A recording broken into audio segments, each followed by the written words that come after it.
Hablar de la crisis de la democracia, que es el tema que nos convoca y que se nos propuso hoy día, tiene a esta altura, desde luego, como ustedes saben, algo de lugar común. Los lugares comunes, por supuesto, no son falsos, no son al menos necesariamente falsos, sino que son conceptos que ya no sabemos muy bien qué quieren decir porque están gastados de tanto usarlos, ¿no? Las palabras y los conceptos, como bien sabemos, también se gastan, ¿no? La democracia está en crisis, hablamos mucho sobre esta crisis, nos preocupamos por esta crisis, nos inquietamos, a veces nos llegamos a angustiar por la crisis de la democracia contemporánea, pero la verdad es que no sabemos bien en qué consiste ni desde dónde tomarla, porque si lo supiéramos estaríamos tan desorientados como por momentos me parece que estamos. Muchas veces, de hecho, tomamos los síntomas por causas, nos escandalizamos frente a ello, es lo que suele ocurrir frente, creo, con el temor frente al avance de las ultras, del lado que fueren, o de lo que la profesora del Sol ha descrito muy bien, tanto aquí como en algunos de sus libros, como populismo, como un simple insulto más que un concepto que pueda describir algo efectivamente. Advertimos, por supuesto, el peligro involucrado en estos fenómenos, pero nos cuesta más preguntarnos por sus causas profundas. Por lo mismo, el discurso en torno a la crisis de la democracia suele convertirse en una vociferación un poco vacía, también a veces un poco moralizante. Y sobra decir que esas actitudes solo alimentan y paradójicamente nutren los fenómenos que se pretende combatir. Este es parte del círculo vicioso en el que estamos. Muchas veces el combate contra los discursos o las retóricas o las lógicas antidemocráticas alimentan y nutren esa misma dinámica. En consecuencia, no es fácil especificar en qué consiste la crisis. Un poco como el tiempo en San Agustín, creemos que sabemos qué es, pero una vez que nos preguntan qué es, ya lo sabemos mucho menos, ¿no? Y en todo caso nos cuesta mucho más precisar en qué consiste. Conocemos sus aspectos, algunos de ellos, sus rasgos más característicos. Vemos esta crisis día a día en los diarios nacionales e internacionales, a través de la televisión, abrir cualquier revista de Chile, de cualquier país del mundo. No hay ningún diario en el mundo, creo yo, por supuesto no los leo todos, pero le echo una mirada a varios y que uno pueda abrir los diarios en cualquier país del mundo y decir, mire, qué bien que anda esto está funcionando, estamos en un periodo que anuncia algo así como paz y prosperidad. Eso no existe hoy. Sin embargo, nos cuesta circunscribir la crisis con mayor precisión. Desde luego, se lo adelante, no poseo la clave del enigma y solo puedo ofrecer algunas consideraciones que podrían contribuir, si es que ustedes lo tienen a bien, a formular el problema del modo más preciso que sea posible, y yo con eso me daría por satisfecho si es que lo llegara a lograr, por supuesto. Y un primer elemento, que en algún sentido fue mencionado en la ponencia anterior, nos obliga a volver un instante la mirada atrás.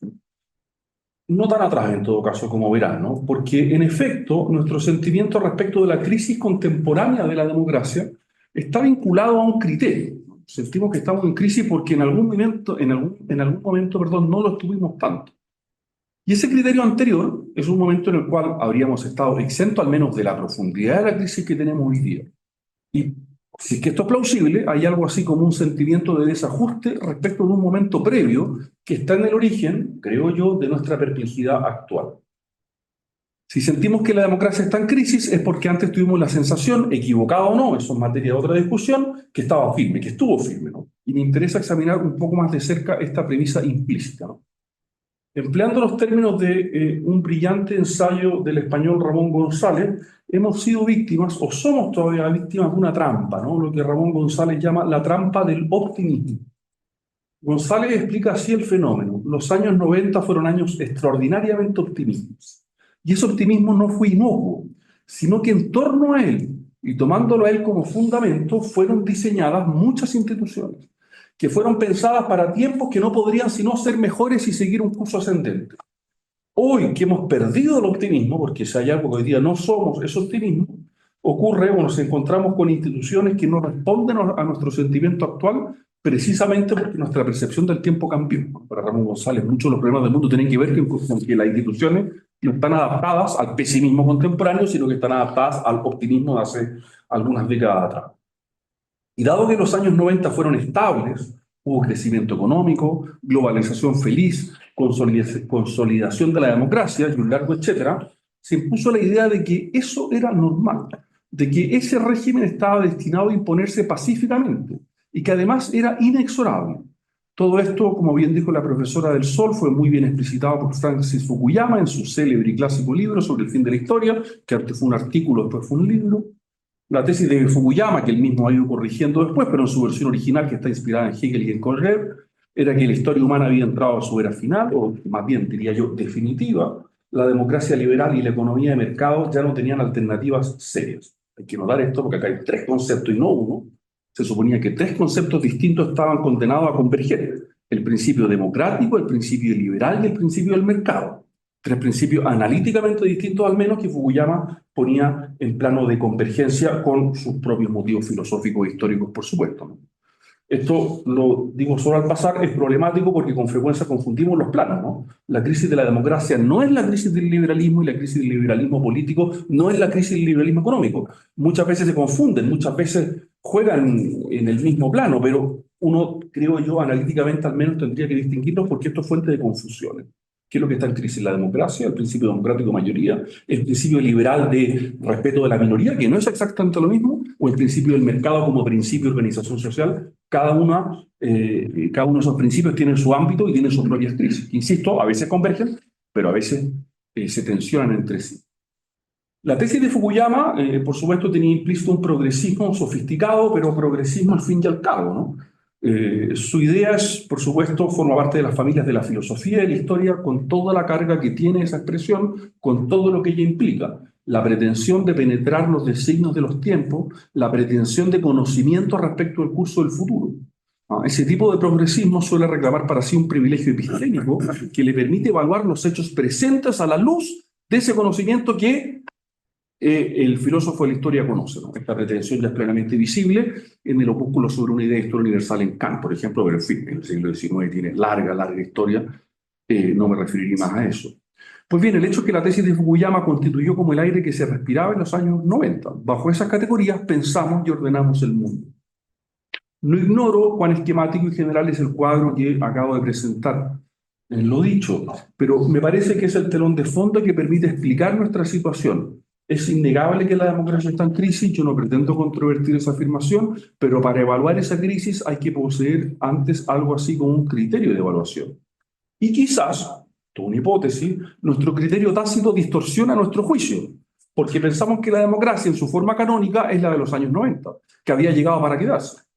En cualquier caso, una comprensión exhaustiva de nuestra crisis, si esto es plausible, exigiría examinar los fundamentos filosóficos de la tesis de Fukuyama, porque nuestras sensaciones actuales están íntimamente ligadas a esa experiencia y a esa convicción. Pues bien, debe notarse que esa experiencia fue extraordinariamente influyente, todavía pensamos en función de ella. Todavía decimos cosas en el lenguaje común, por ejemplo, ¿cómo es posible que esto ocurra en pleno siglo XXI? Que una expresión de un progresismo implícito brutal. Todos la formulamos, ¿no? Pero bueno, ¿quién nos prometió que en el siglo XXI no iban a ocurrir estas cosas? Pero se entiende que todavía pensamos en función de estas categorías, ¿no? Pero esa experiencia fue también extraordinariamente frágil y extraordinariamente breve, ¿no? Frágil porque dependía de un conjunto de circunstancias difícilmente replicables. Solo menciono el hecho de un mundo unipolar. En fin, ya no existe, ni creo yo que vuelva a existir, y fue breve. Breve porque duró poco, ¿no?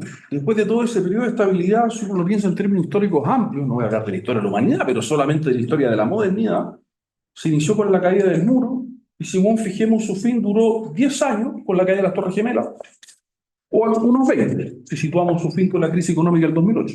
Una década o 2 décadas, ¿no? Incluso uno podría decir que la guerra de los Balcanes a fines de los 90 ya la cosa empezaba a tambalear, ¿no?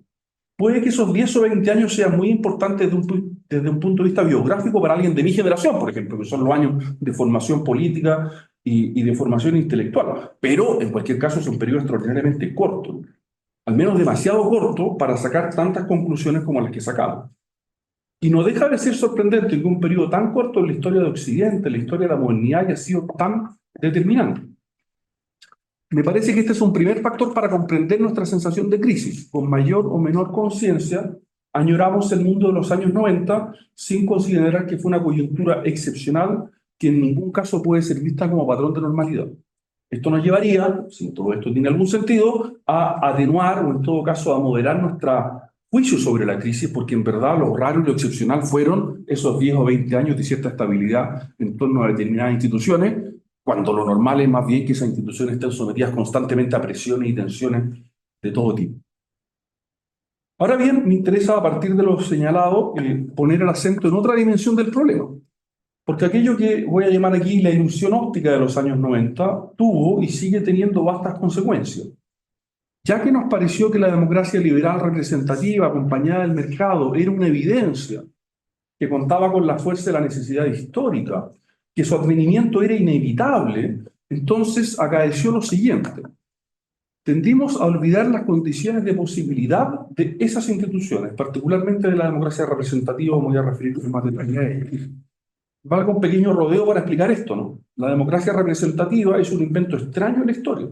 Es la combinación de ciertas ideas griegas, el gobierno sobre libres e iguales, con otros datos propios de la modernidad. La polis ya, ya no es una forma política viable. Entonces, ¿cómo nos gobernamos democráticamente si somos varios millones?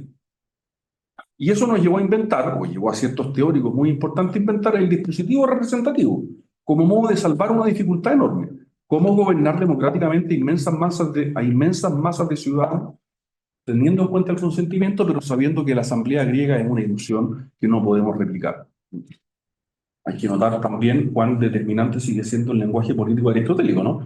Seguimos pensando, la modernidad piensa en categorías políticas griegas, a pesar de que abandona también otras, ¿no? Pero el lenguaje sigue siendo el mismo. Y hasta el día de hoy ponemos mucho énfasis en la participación ciudadana, las virtudes cívicas, sabiendo que es un lenguaje formulado al interior de una forma y una realidad política que tiene muy poco que ver con la nuestra. En cualquier caso, la respuesta contiene una ambivalencia.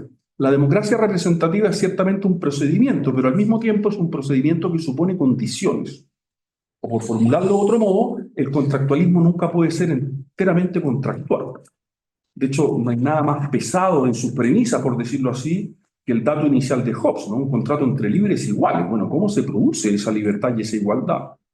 Incluso un pensador moderno tan poco contractualista como Montesquieu, que elabora la teoría de la distinción, separación y distribución de poderes, que sería como una especie de mecánica, bueno, no es solo una mecánica, sino que refleja ciertas realidades sociales previas, ¿no? Y por eso se dice que Montesquieu es el primer sociólogo, porque ese dispositivo mecánico solamente tiene sentido si es que refleja cierta realidad social.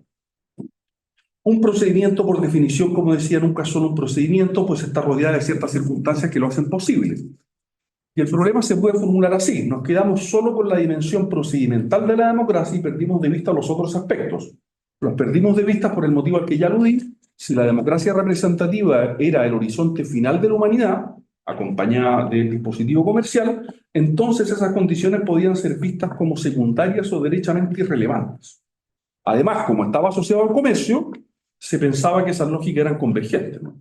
Y por eso el gran error geopolítico de Occidente en los 90 fue pensar que el comercio con los chinos lo iba a hacer converger con nosotros, o el comercio con los rusos lo iba a hacer converger con Europa Occidental. Los alemanes, por ejemplo, se dieron cuenta de esto después de haber firmado grandes contratos para proveer su industria de energía, y se dieron cuenta que los rusos, por más gas que vendieran, no se habían occidentalizado tanto como se esperaba. O sea, el comercio no trajo las virtudes pacificadoras que Montesquieu había prometido.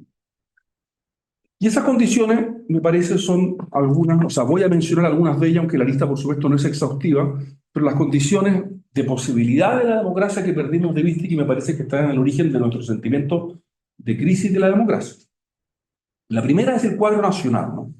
La polis griega tenía la ventaja de ser inmediatamente unitaria, ¿no? La unidad de la polis está a la vista de cualquier ciudadano, es panóptica, ¿no? Las sociedades modernas, lo sabemos, son sociedades fragmentadas, no tienen aquello que los sociólogos llaman diferenciación. Es una dificultad que los teóricos modernos tienen a la vista, ¿no? Para descartar la solución aristotélica. Pero subsiste un principio de unidad, que es la nación. Y de hecho la democracia liberal está constituida de pesos y contrapesos que solo tienen sentido, creo yo, al interior de un marco nacional, ¿no? Y la dificultad que está en el origen de muchas tensiones actuales, ¿no? La dificultad de los mecanismos internacionales, sobre todo de las jurisdicciones internacionales, tienen que ver con esto, ¿no? Al salirse del marco nacional, se puede producir muy fácilmente un sentimiento de deposesión democrática en la medida en que esos mecanismos escapan al control de la soberanía nacional. Y por tanto, se produce ahí una tensión. Y el hecho es que ya no creemos mucho en la nación, ¿no? A lo que se añade una fragmentación social inédita, impensable para los primeros teóricos modernos, ¿no? Que pensaban que había ciertos principios morales más o menos universalmente aceptados, que hoy día ya no es el caso. Y por tanto la pregunta es: ¿cuánta fragmentación soporta la democracia? si puede sobrevivir la democracia representativa sin una experiencia común que debe tener cierto curso natural, que no se puede forzar, ¿no? La voluntad de cierta izquierda por tratar de forzar esa experiencia común está condenada al fracaso, porque esa experiencia común existe y uno puede alimentarla, preservarla y fomentarla, pero no se puede hacer a la fuerza. Eh, pero la izquierda se da cuenta de este problema cuando detecta esa dificultad. Lo que pasa es que su solución, a mi juicio, es cerrada, ¿no?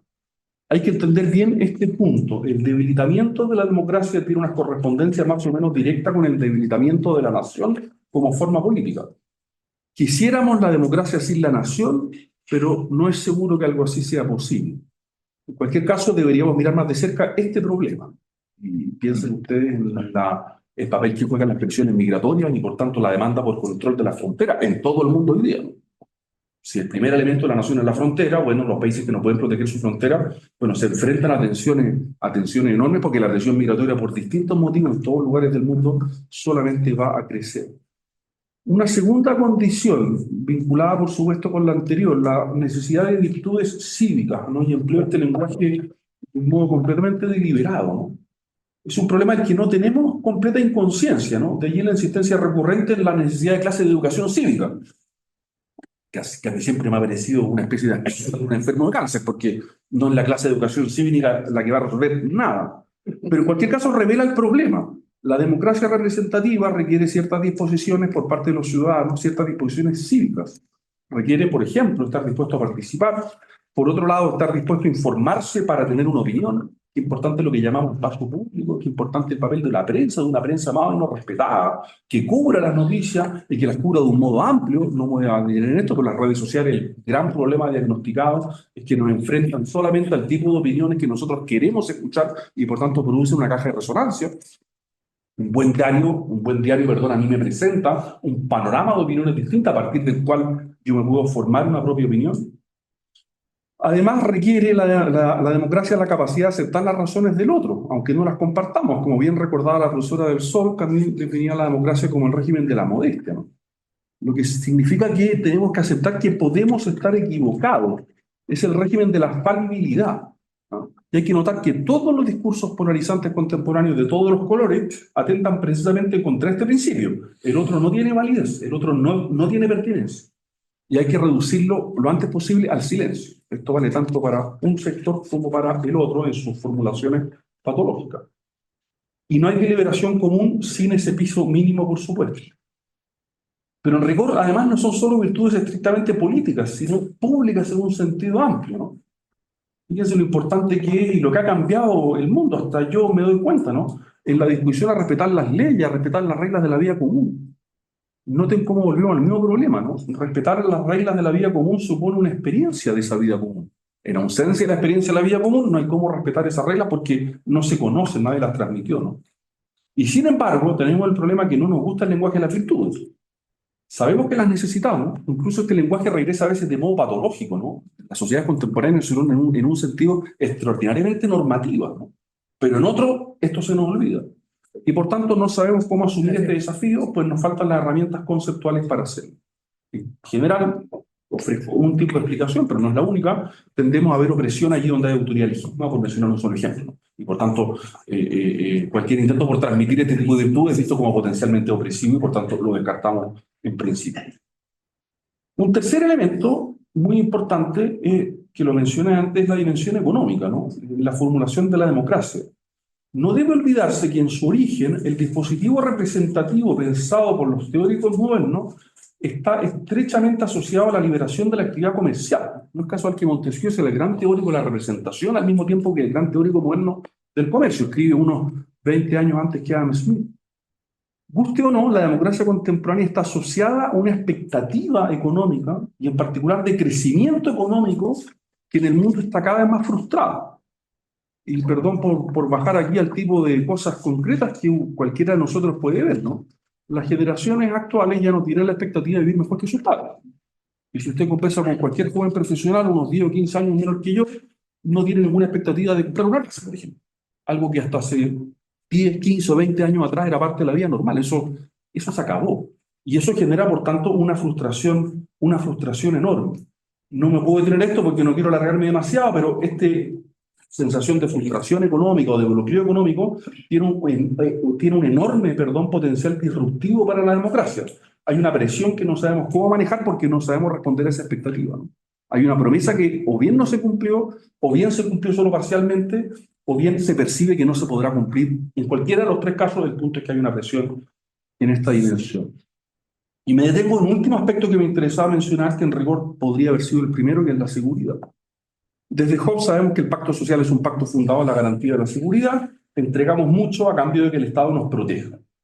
Es evidente que esa seguridad nunca puede ser total, pero se espera un mínimo, un estándar, algún criterio más o menos básico. Pues bien, por una serie de factores, las sociedades contemporáneas están encontrando cada vez más dificultades para hacerse cargo de esta cuestión. Y es otra promesa incumplida que pone en serio riesgo la democracia. Este problema tiene múltiples detalles, pero es importante destacar acá que hay una tensión enorme que yo creo que solo va a crecer, al menos en América Latina, entre los principios democráticos y los principios liberales, que no sabemos bien cómo resolver. ¿Cuánto estamos dispuestos a sacrificar de libertad para obtener seguridad? Cabe notar que tenemos reformas en Chile que uno puede mirar desde este punto de vista. Yo no soy abogado, pero la reforma procesal penal, si yo entiendo bien hasta donde yo puedo ver, que una reforma pensada para un tipo de delitos y para un tipo de sociedad que no es completamente seguro que responda a la exigencia de la ciudadanía hoy. Lo formulo solamente como pregunta porque no es mi área de conocimiento. Pero repito la pregunta, ¿no? ¿Cuánto estamos dispuestos a sacrificar de libertad individual para obtener seguridad? ¿Y cuán lejos estamos de que esta pregunta solo sea retórica o solo tenga sentido por una parte de las élites? Porque esto es una pregunta que para nosotros aún puede tener sentido, pero probablemente en otros sectores de la población una pregunta que ya pasó, ¿no? Ya dejó de ser una pregunta. La lista de fenómenos que he mencionado está lejos de ser exhaustiva y cada cual podría añadir más factores o complejizar los elementos que yo he mencionado. Cristóbal Velorio enumera todas las dificultades contemporáneas o los motivos contemporáneos del pesimismo democrático en un libro reciente que es muy interesante por lo demás, ¿no? Sin embargo, me parece que este es el cuadro general a partir del cual uno podría comprender la crisis de la democracia contemporánea y que será imposible rehabilitarla para enfrentar los desafíos del futuro si no somos capaces de formular estas preguntas por las condiciones de posibilidad de la democracia, porque la democracia es una planta que crece en ciertos ecosistemas extraordinariamente específicos y que no son dados ni son regalados.